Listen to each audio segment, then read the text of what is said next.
ಬಯಲು ಸೀಮೆ ಪ್ರದೇಶವಾದ ಶಿರಾ ತಾಲೂಕಿನಲ್ಲಿ ಹೈನುಗಾರರಿಗೆ 14.50 ಕೋಟಿ ಪ್ರೋತ್ಸಾಹಧನ ಗೋವಿಂದ ಕಾರಜೋಳ. ಬಯಲು ಸೀಮೆ ಪ್ರದೇಶವಾದ ಶಿರಾ ತಾಲೂಕಿನಲ್ಲಿ ಹಾಲು ಉತ್ಪಾದಕರ ಸಹಕಾರ ಸಂಘಗಳಲ್ಲಿ ಸುಮಾರು 30,000ಕ್ಕೂ ಅಧಿಕ ಸದಸ್ಯರಿದ್ದು, ಪ್ರತಿ ತಿಂಗಳು 14.5 ಕೋಟಿ ರೂಪಾಯಿ ಪ್ರೋತ್ಸಾಹಧನ ಬರುತ್ತಿರುವುದು ಶ್ಲಾಘನೀಯ. ಇದು ಜಿಲ್ಲೆಯ ಆರ್ಥಿಕತೆಗೆ ದೊಡ್ಡ ಕೊಡುಗೆಯಾಗಿದೆ ಎಂದು ಸಂಸದ ಗೋವಿಂದ ಕಾರಜೋಳ ಹೇಳಿದರು. ಅವರು ಶುಕ್ರವಾರ ಶಿರಾ ತಾಲೂಕಿನ ಹುಲಿಕುಂಟೆ ಹೋಬಳಿಯ ನೇಜಂತಿ ಗ್ರಾಮದಲ್ಲಿ ಆಧಾರ್ ಡೈರಿ ಫಾರ್ಮ್ ಮತ್ತು ಸೈಲೇಜ್ ಘಟಕ, ನೂತನ ಹಾಲು ಉತ್ಪಾದಕರ ಸಹಕಾರ ಸಂಘ ಉದ್ಘಾಟನಾ ಸಮಾರಂಭದಲ್ಲಿ ಪಾಲ್ಗೊಂಡು ಮಾತನಾಡಿದರು. ರಾಜ್ಯದಲ್ಲಿ ಬಿಜೆಪಿ ಸರ್ಕಾರ ಅಧಿಕಾರದಲ್ಲಿದ್ದ ಸಂದರ್ಭದಲ್ಲಿ ಯಡಿಯೂರಪ್ಪನವರು ಮುಖ್ಯಮಂತ್ರಿಯಾಗಿದ್ದ ಅವಧಿಯಲ್ಲಿ ಹಾಲಿಗೆ ಪ್ರೋತ್ಸಾಹಧನ ನೀಡುವ ಯೋಜನೆಯನ್ನು ಜಾರಿಗೆ ತಂದು ಪ್ರತಿ ಲೀಟರ್ ಹಾಲಿಗೆ 3 ರೂಪಾಯಿ ಇದ್ದ ಪ್ರೋತ್ಸಾಹಧನವನ್ನು 5 ರೂಪಾಯಿಗೆ ಹೆಚ್ಚಲಾಗಿತ್ತು. ಪ್ರಸ್ತುತ ಹಸು, ಎಮ್ಮೆಗಳ ನಿರ್ವಹಣಾ ವೆಚ್ಚ ಹೆಚ್ಚಾಗುತ್ತಿರುವುದರಿಂದ ಈಗಿನ ರಾಜ್ಯ ಸರ್ಕಾರ ಪ್ರೋತ್ಸಾಹಧನವನ್ನು ಇನ್ನಷ್ಟು ಹೆಚ್ಚಿಸುವ ಅಗತ್ಯವಿದೆ. ಗ್ರಾಮೀಣ ಪ್ರದೇಶದ ಜನತೆಗೆ ಹೈನುಗಾರಿಕೆ ಒಂದು ಪ್ರಮುಖ ಆರ್ಥಿಕ ಆಧಾರವಾಗಿದೆ.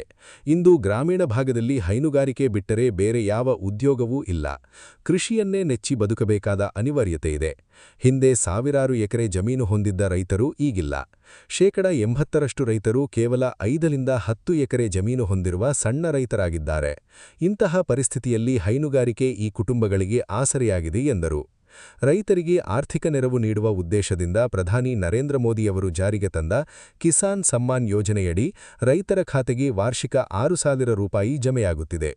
ರಾಜ್ಯದಲ್ಲಿ ಯಡಿಯೂರಪ್ಪನವರು ಮುಖ್ಯಮಂತ್ರಿಯಾಗಿದ್ದಾಗ ಈ ಮೊತ್ತಕ್ಕೆ 4,000 ರೂಪಾಯಿ ಸೇರಿಸಿ ಒಟ್ಟು 10,000 ರೂಪಾಯಿ ನೀಡುವ ಯೋಜನೆ ರೂಪಿಸಲಾಗಿತ್ತು. ಆದರೆ ಪ್ರಸ್ತುತ ಸರ್ಕಾರ ಈ ಯೋಜನೆಯನ್ನು ನಿಲ್ಲಿಸಿರುವುದು ಬೇಸರದ ಸಂಗತಿ. ಸರ್ಕಾರಗಳು ಬದಲಾದಾಗ ಜನಪರ ಯೋಜನೆಗಳನ್ನು ನಿಲ್ಲಿಸಬಾರದು ಎಂದು ಅವರು ಆಗ್ರಹಿಸಿದರು. ತುಮಕೂರು ಹಾಲು ಒಕ್ಕೂಟದ ನಿರ್ದೇಶಕ ಎಸ್.ಆರ್. ಗೌಡ ಮಾತನಾಡಿ, ನೇಜಂತಿ ಕುಗ್ರಾಮದಲ್ಲಿ ಇಂದು ಸಹಕಾರ ಸಂಘ ಪ್ರಾರಂಭ ಆಗಿರುವುದು ಇಡೀ ಊರಿಗೆ ಒಂದು ಆರ್ಥಿಕವಾಗಿ ಶಕ್ತಿ ಕೊಡುವಂತಹ ಕಾರ್ಯಕ್ರಮ. ಗ್ರಾಮದವರೆಲ್ಲರೂ ಕೂಡ ಅರ್ಥೈಸಿ ಆದಾಯ ಇರ್ತಕ್ಕಂತಹ ಹೈನುಗಾರಿಕೆ ಉದ್ಯಮವನ್ನು ನೀವು ಉಳಿಸಿಕೊಂಡು ಬೆಳೆಸುವತ್ತ ಹೆಚ್ಚು ಪ್ರಾಮುಖ್ಯತೆ ಕೊಡಬೇಕಿದೆ.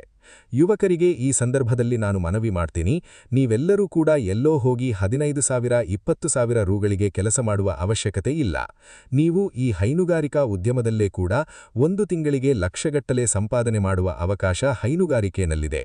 ಕೃಷಿ ಚಟುವಟಿಕೆ ಜೊತೆಗೆ ಉಪಕಸುಬಾದ ಹೈನುಗಾರಿಕೆಯ ಚಟುವಟಿಕೆಯನ್ನ ನೀವು ಅಳವಡಿಸಿಕೊಂಡಿದ್ದೇ ಆದಲ್ಲಿ ನೀವು ಇದೇ ಗ್ರಾಮದಲ್ಲೇ ಇದ್ದು ತಮ್ಮ ತಂದೆತಾಯಿಗಳ ಜೊತೆನಲ್ಲೇ ನೆಮ್ಮದಿಯಿಂದ ಜೀವನವನ್ನ ಸಾಗಿಸೋದಕ್ಕೆ ಸಾಧ್ಯವಾಗುತ್ತದೆ ಎಂದರು.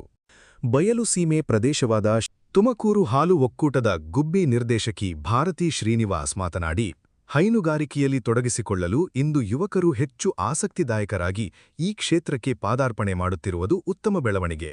ತಾಲೂಕಿನ ಗಾಡಿ ಭಾಗವಾದ ಈ ಪುಟ್ಟ ಗ್ರಾಮದಲ್ಲಿ ಹುಟ್ಟಿದ ಅಭಿಲಾಷ್ ಗೌಡ ಇಂಜಿನಿಯರ್ ಪದವಿ ಮುಗಿಸಿ ಬೆಂಗಳೂರಿನಲ್ಲಿ ಲಕ್ಷಗಟ್ಟಲೆ ಸಂಬಳ ಪಡೆದು ಜೀವನ ನಡೆಸುತ್ತಿದ್ದರು. ಇಂದು ತಮ್ಮ ಸ್ವಗ್ರಾಮದಲ್ಲಿ ಗೆಳೆಯ ಮೋಹನ್ ಜೊತೆಗೂಡಿ ಬೃಹತ್ ಆಧಾರ್ ಡೈರಿ ಫಾರ್ಮ್ ಮತ್ತು ಸೈಲೇಜ್ ಘಟಕ ಸ್ಥಾಪಿಸಿ ನೂತನ ಹಾಲು ಉತ್ಪಾದಕರ ಸಹಕಾರ ಸಂಘ ಸ್ಥಾಪನೆಗೆ ಶ್ರಮಿಸಿ ಇಂದು ಉದ್ಘಾಟನೆ ಮಾಡಿ ಹೈನುಗಾರಿಕೆ ಉದ್ಯಮಕ್ಕೆ ಹೊಸ ಅರ್ಥ ನೀಡುವಲ್ಲಿ ಜೊತೆಗೆ ಉದ್ಯೋಗ ಸೃಷ್ಟಿಸುವಲ್ಲಿ ಯಶಸ್ವಿಯಾಗಿದ್ದಾರೆ.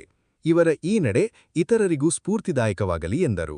ಕಾರ್ಯಕ್ರಮದಲ್ಲಿ ಹಾಲು ಉತ್ಪಾದಕರ ಸಹಕಾರ ಸಂಘಗಳ ಏಳಿಗೆಗೆ ಹಾಗೂ ಹೈನುಗಾರಿಕೆ ಕುಟುಂಬದಲ್ಲಿ ಮರಣ ಹೊಂದಿದವರಿಗೆ ಪರಿಹಾರ ಸೇರಿದಂತೆ ವಿವಿಧ ಯೋಜನೆಗಳಿಗೆ ತುಮಕೂರು ಹಾಲು ಒಕ್ಕೂಟದಿಂದ 70 ಲಕ್ಷಕ್ಕೂ ಅಧಿಕ ಆರ್ಥಿಕ ಸಹಾಯಧನದ ಚೆಕ್ ಅನ್ನು ವಿತರಿಸಲಾಯಿತು. ತುಮುಲ್ ನಿರ್ದೇಶಕರಾದ ಕೊಂಡವಾದಿ ಚಂದ್ರಶೇಖರ್, ಎಚ್.ಎ. ನಂಜೇಗೌಡ, ಚನ್ನಮಲ್ಲಪ್ಪ, ತುಮುಲ್ ವ್ಯವಸ್ಥಾಪಕ ಶ್ರೀನಿವಾಸ್, ಉಪವ್ಯವಸ್ಥಾಪಕ ಬಿ. ಗಿರೀಶ್, ನಗರಸಭೆ ಸದಸ್ಯೆ ಉಮಾ ವಿಜಯರಾಜ್, ವಿಸ್ತರಣಾಧಿಕಾರಿ ಚೈತ್ರ, ನೇಜಂತಿ ಹಾಲು ಉತ್ಪಾದಕರ ಸಹಕಾರ ಸಂಘದ ಅಧ್ಯಕ್ಷ ಅಭಿಲಾಷ್ ಗೌಡ, ಉಪಾಧ್ಯಕ್ಷ, ಭುವನಹಳ್ಳಿ ಪ್ರಾಥಮಿಕ ಪತ್ತಿನ ಸಹಕಾರ ಸಂಘದ ಅಧ್ಯಕ್ಷ ನರೇಶ್ ಗೌಡ, ಶ್ರೀನಿವಾಸ್ ಸೇರಿದಂತೆ ಹಲವರು ಹಾಜರಿದ್ದರು.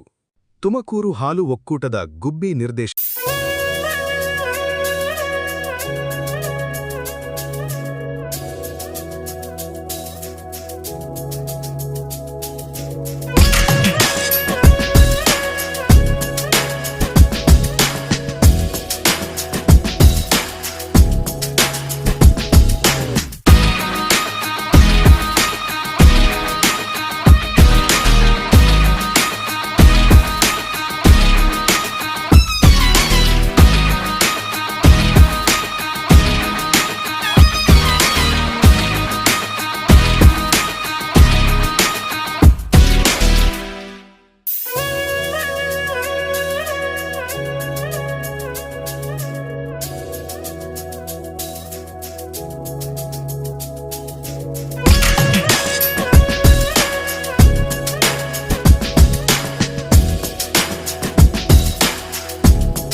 ತುಂಬಾ ದಪ್ಪ ಇದ್ದೀನಿ, ಅದರಲ್ಲೂ ಮುಖ ತುಂಬಾ ದಪ್ಪ ಇದೆ ಸರ್. ನನಗೆ ಥೈರಾಯ್ಡ್ ಇದೆ ಸರ್, ಥೈರಾಯ್ಡ್ ಕಂಟ್ರೋಲಿಗೆ ಬರ್ತಾ ಇಲ್ಲ, ಮಾತ್ರೆ ನುಂಗ್ತಾ ಇದ್ದೀನಿ ಆದ್ರೂ ಕಂಟ್ರೋಲಿಗೆ ಬರ್ತಿಲ್ಲ ಅಂತ ಅಂತಿದ್ದೀರಲ್ಲ, ನಮ್ಮ ಜೀನಿ ಸ್ಲಿಮ್ ನ ಯೂಸ್ ಮಾಡಿ 100% ಥೈರಾಯ್ಡ್ ಕಂಟ್ರೋಲಿಗೆ ಬರುತ್ತೆ, ಸಣ್ಣನೂ ಆಗ್ತೀರಾ.